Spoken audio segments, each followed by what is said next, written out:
और उनके जितने गरीब दलित वंचित हैं उनको उठाने के लिए आप प्रयत्न करो। तो अपने मामा के मार्गदर्शन में उन्होंने समाज सेवा का बीड़ा उठाया और जुट गए गरीबों, असहायों, वंचितों, शिल्पकारों की सेवा में। उन्होंने ये नहीं देखा कि खाली बंदा शिल्पकार है, उन्होंने सबका देखा, चाहे वो गरीब है चाहे कोई, जिसको जरूरत पड़ी उन्होंने उसकी मदद करी। दलितों को नारकी जीवन से मुक्ति दिलाने के लिए और उन्हें मानवोचित अधिकार दिलाने के लिए उन्होंने जीवन पर्यंत संघर्ष किया। टमटा जी ने कुमाऊं और गढ़वाल मंडल का पैदल भ्रमण कर शिल्पकार समाज में एक जागृति उत्पन्न की। उत्तराखंड का दलित समाज जो विभिन्न उपजातियों में विभाजित था, उनको एक सूत्र में बांध के शिल्पकार नाम दिलवाया, जिसके लिए उन्हें 5 वर्ष तक लगातार अंग्रेजों से संघर्ष किया। जिस शिक्षा के अधिकार राइट टू एजुकेशन को आज हम एक्सेप्ट कर रहे हैं, आज इस भारत सरकार एक्सेप्ट कर रही है, उसको उन्होंने 1925 में मान लिया था। और इसलिए उन्होंने जब दियोली डायरा का 1925 का एक ऐतिहासिक सम्मेलन किया था, जिसमें कुमाऊं और गढ़वाल के लाखों लोग इकट्ठे हुए थे, जो कि एक बहुत बड़ी उपलब्धि थी उस टाइम पे। उसमें उन्होंने शिक्षा की मांग रखी थी कि सबको शिक्षा का अधिकार मिलना चाहिए। ये एक 1925 की उनकी देखिए कितनी दूरदर्शिता थी। उन्होंने स्वयं के प्रयासों से कुमाऊं और गढ़वाल में करीब 150 के लगभग स्कूल खुलवाए, जिनमें कि गरीब लोगों को, अनपढ़ों को शिक्षा दी जाती थी और उन स्कूलों का सारा खर्चा हरिप्रसाद जी स्वयं वहन करते थे। शिक्षा के क्षेत्र में उनका एक महत्वपूर्ण योगदान और भी है। अल्मोड़े में जिस अल्मोड़ा कॉलेज की बिल्डिंग जो आज इतनी बड़ी बिल्डिंग खड़ी है, उसके लिए पहले जमीन नहीं थी, तो उसी जमीन पे श्री टमटा जी एक विशाल होटल बनवा रहे थे। लेकिन कुछ वहाँ के सवर्ण लोग काफ़ी लोग आए, उन्होंने कहा हमें शिक्षा के लिए एक स्कूल, एक मंदिर की ज़रूरत है, एक स्कूल खोलना है। तो उन्होंने टमटा जी से रिक्वेस्ट करी कि आप हमें ये ज़मीन दे दीजिए। उन्होंने बगैर कुछ सोचे समझे वो स्कूल जो उन्होंने होटल बना हुआ था उसको एज इट इज़ उन लोगों को दे दिया कि इसको आप इसमें स्कूल बनाइए, और वो भव्य स्कूल आज अल्मोड़ा कॉलेज के नाम से जाना जाता है। इसके अलावा मीडिया की उपयोगिता, जिसको आज हम मीडिया इतना कह रहे हैं, मीडिया की उपयोगिता को उन्होंने 1930 और 1932 में महसूस कर लिया था। उन्होंने कहा जब तक हमारा मीडिया नहीं होगा तब तक हमारी कोई आवाज़ नहीं होगी। इसलिए 1934 में उन्होंने समता नाम एक साप्ताहिक पत्र प्रकाशन किया, जिसका कि वे संपादक प्रारंभ से रहे, उसका मैनेज करते थे। और वो अखबार एक ऐसा अखबार था जिसकी की प्रतीक्षा पूरा कुमाऊं, पूरा गढ़वाल, पूरा उत्तर प्रदेश करता था कि कब सप्ताह इसमें जो लेख होते थे, जो इसमें संपादकी होती थी, उसको सब लोग बहुत सराहते थे। और एक मीडिया में एक जरिया था जनता और प्रशासन के बीच में हमारा समता अखबार। ये जो हमारा शिल्पकार टाइम्स है, शिल्पकार टाइम्स का प्रेरणा स्रोत भी समता अखबार है। बंधु टमटा जी का प्रयास था कि शिल्पकार समाज में विद्यमान गुलामी की प्रति कुरीतियों को दूर किया जाए, उनमें अंधविश्वास को दूर किया जाए। वो बलि चढ़ाने, जागर लगाने, अंधविश्वास और रूढ़िवादी पद्धतियों के सख्त विरोधी थे। हमें टमटा जी के विचार से प्रेरणा लेकर इस समाज को उन्नति के पथ पर ले जाने की कोशिश करनी चाहिए। यही उनके प्रति एक सच्ची श्रद्धांजलि होगी। मैं पुनः आप सब लोगों का स्वागत करता हूँ। शिल्पकार टाइम्स राष्ट्रीय समाचार पत्र पर जो सर्व समाज के मुद्दों को उजागर करने के लिए प्रतिबद्ध है और आज के इस प्रोग्राम का आयोजक है, तथा श्री चंद्रमल्ल जी टमटा जी जो कि शिल्पकार टाइम्स के संपादक, मालिक, मुद्रक हैं, और उनको इस भव्य आयोजन करने के लिए बहुत बहुत बधाई और साधुवाद। धन्यवाद।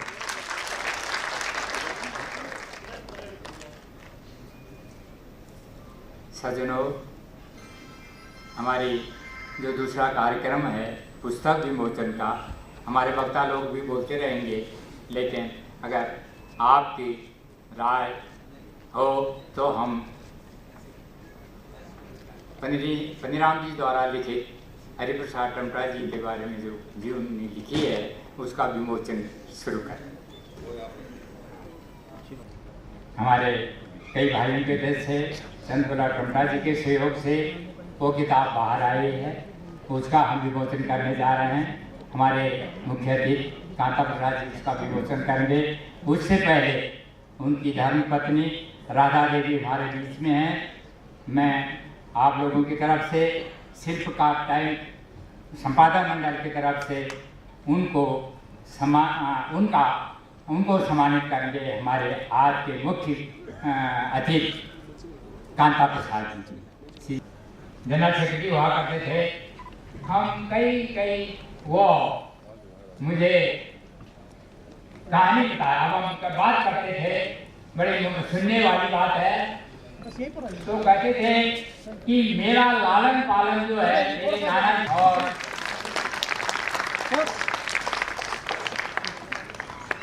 सर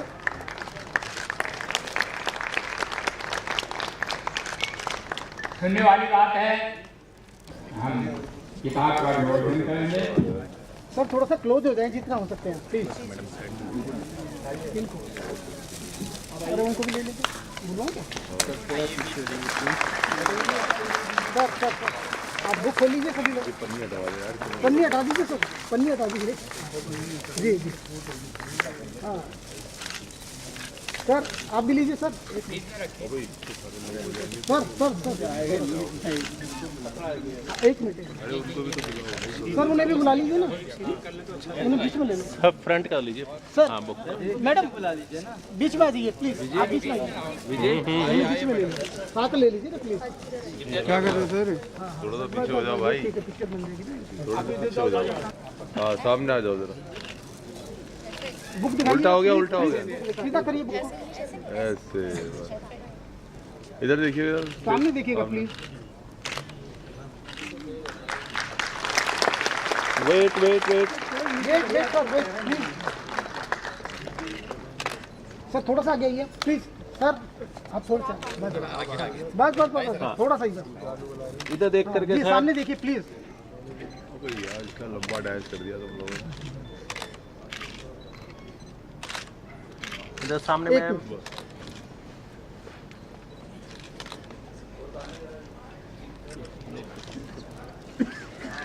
एक सेकंड पीछे, एक सेकंड सर ऐसे रहिएगा पीछे से।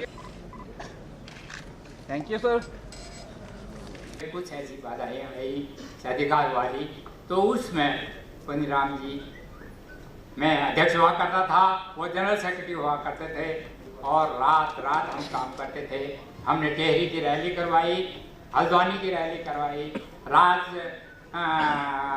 अपना इसकी राजनिवास की और पार्लियामेंट का घेराव उस समय करा था। तो हम लोग रात दिन काम करते थे। तो कल वो अपनी कहानी बताया करते थे कि राजघाट पर एक सामूहिक रैली हुई थी, उसमें हम लोग साथ थे। उसके बाद हमारा उत्तराखंड राज्य का वो हुआ, पदार्पण हुआ, उसमें अधिकारों की लड़ाई हुई। तो पन्नीराम जी मेरे को कभी जब हम थक जाते थे तो बात बताया करते थे कि उनकी कहानी में कैसे पढ़ा, गांव में ये था वो था, जबकि मैं भी वहाँ से पढ़ा। तो वो कहते थे कि भाई मेरा लालन पालन मेरे नाना के पास हुआ, वही मैंने शिक्षा करी।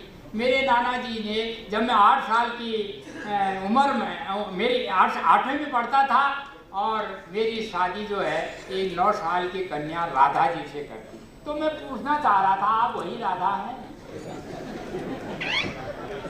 कहाँ गई? वही है ना? तो आज वो हमारे बीच नहीं है। उन्होंने आपको जो सुख दिया होगा, जो साथ दिया होगा, आज वो अपनी लेखनी से आपको इस बड़े समाज में आपको इतना सम्मान दे गए हैं, आपको इतना सम्मान मिला। तो आपने ये आपके लिए गौरव की बात है। वो आज मरे नहीं, जिंदा है, इतिहास बना गए। और ये किताब जो है जिसमें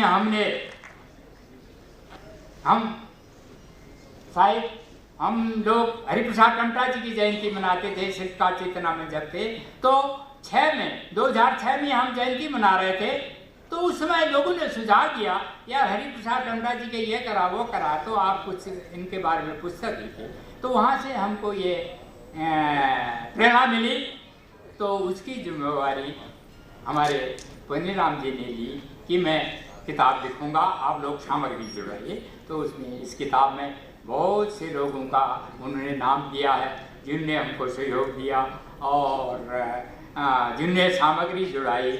और चेतना मंच का जो अभियान था उसमें भी हमारे जो चेतना मंच के साथी हैं वो उसमें अपना नाम ढूंढेंगे तो मिलेगा, वो उन्होंने उसमें संकलित किया है। तो पन्नीराम जी ने हमारे इस पुस्तक में जो संकलित किया, पहले ये अंग्रेजी में लिख दी थी हम लोगों ने, फिर हमारे चंद्रलाल जी ने जिन्होंने इसको छपवाने में सहयोग किया, उन्होंने राय दी कि यार अंग्रेजी नहीं हिंदी पर, तो एक साल तो उसका हिंदी अनुवाद में पन्नीराम जी का लग गया। उसी बीच ये अब जो किताब आई है ये इतिहास है हरिप्रसाद टमटा जी का, शिल्पकारों के जिस वजह से नाम आया। तो ये एक इतिहास है। हम आज इस किताब को जहाँ जहाँ है लाइब्रेरियों में और सामाजिक संस्थाओं में अच्छे लोगों तक तो जो भी ये पुस्तकें चंद्रलाल जी के प्रयास से छपी हैं वो पहुंचाएंगे। और साथ ही मैं उनके बच्चों से कहूँगा, बेटा ये इतिहास है, पन्नीराम जी एक इतिहास की शुरुआत कर रही है। इस इतिहास को हमेशा आप बहुत कमाते होंगे, बहुत कुछ करते होंगे। अगर आगे मेरे बाद हमारे बाद भी किताब हो तो इस किताब को छपा के जनता में फैलाने की कोशिश करिए, ये मैं आप लोगों से कहूँगा।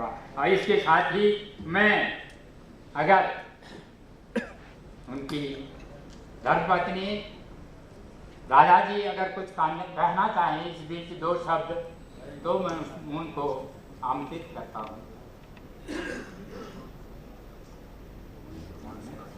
आगे हाँ हाँ वो विकास कहाँ हमारे बीच में खुशी की बात है, हमारे कंट्रोलर साहेब बिलास राव जी हमारे बीच हैं। मुझे रिपोर्ट मिली है, मैं उनसे आग्रह करूंगा कि वो स्टेज पर आए। श्री बिलास राव जी।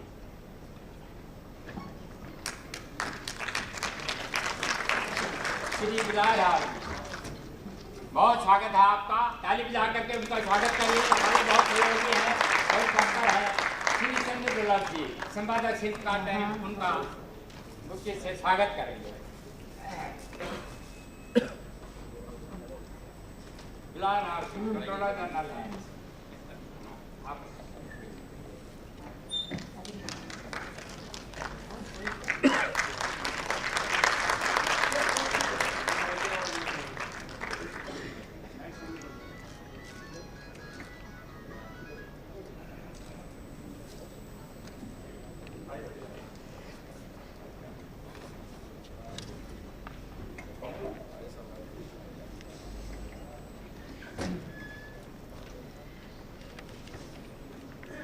यहाँ उपस्थित हैं सभी भाइयों बहनों को मेरा नमस्कार। आज स्वर्गीय श्री हरिप्रसाद जी टमटा जी के जयंती पर जिस किताब का विमोचन किया जा रहा है उसे मेरे पति स्वर्गीय पति मेरे 8 साल की कड़ी मेहनत से लिखा है। मैं आशा करती हूँ कि उनकी इस कड़ी मेहनत को आप आगे बढ़ाने का और उनकी इस मेहनत का सम्मान करते हुए उनकी इस किताब को पढ़कर उसका प्रयास करेंगे। धन्यवाद।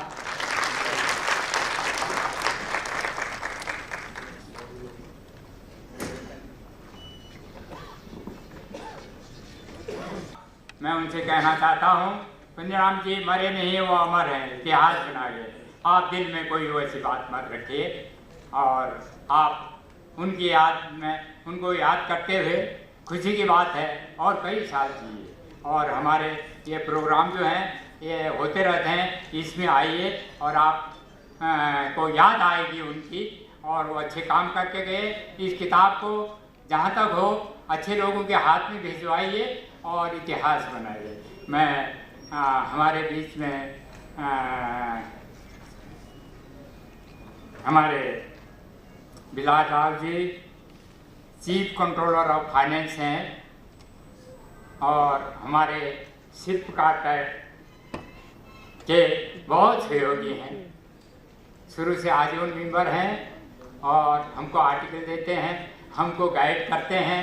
और एक बार हमारे मंडल के कुछ मेंबरों को नागपुर ले जाके मीडिया क्या कुछ उन्होंने बताया, तो वो हमारे बीच हैं, उनका स्वागत हो गया। मैं मनता सिंह अन्य लोगों का राव जी से परिचय करवाऊं। हमारे बीच में आज के मुख्य अतिथि कांता प्रसाद जी हैं, जो सचिव लोकायुक्त उत्तराखंड हैं, और हमारे बौद्धाचार्य शांत स्वरूप जी को आप जानते ही हैं।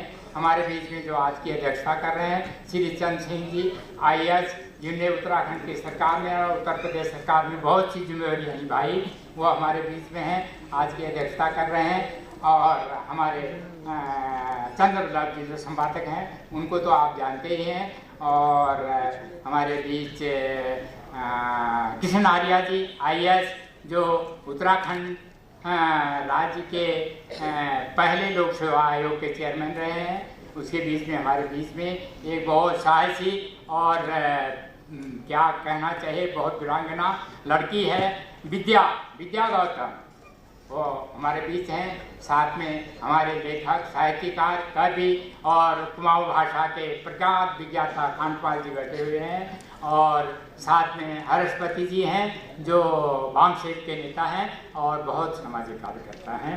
तो अब मैं आगे किताब का विमोचन हो गया है और सब लोगों को, जो हम जो सामाजिक संगठन है, जो इस किताब को जिसको भी मिले आप ले करके, और रिक्वेस्ट करूँगा कि इस किताब को आप लेके कम से कम 10 आदमियों को पढ़ाएं।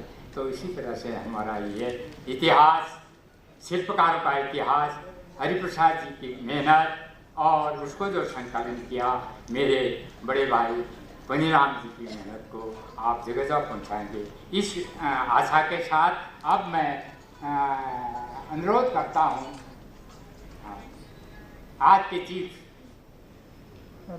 जो चीफ गेस्ट हमारे हैं, मुख्य अतिथि कांता प्रसाद जी हमारे बीच हैं। बहुत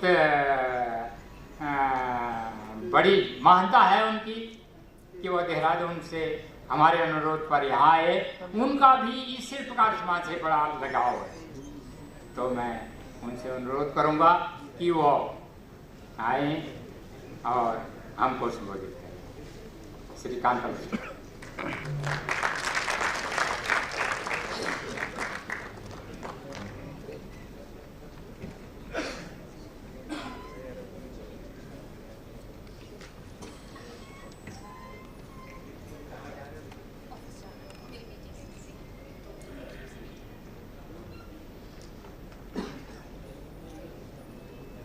आदरणीय बड़े भाई एवं आज की सभा के अध्यक्ष श्री चंद्र सिंह जी, चंद्रबुला टंटा जी, बौद्ध साहब, आर्य जी, गौतम, कांडपाल साहब,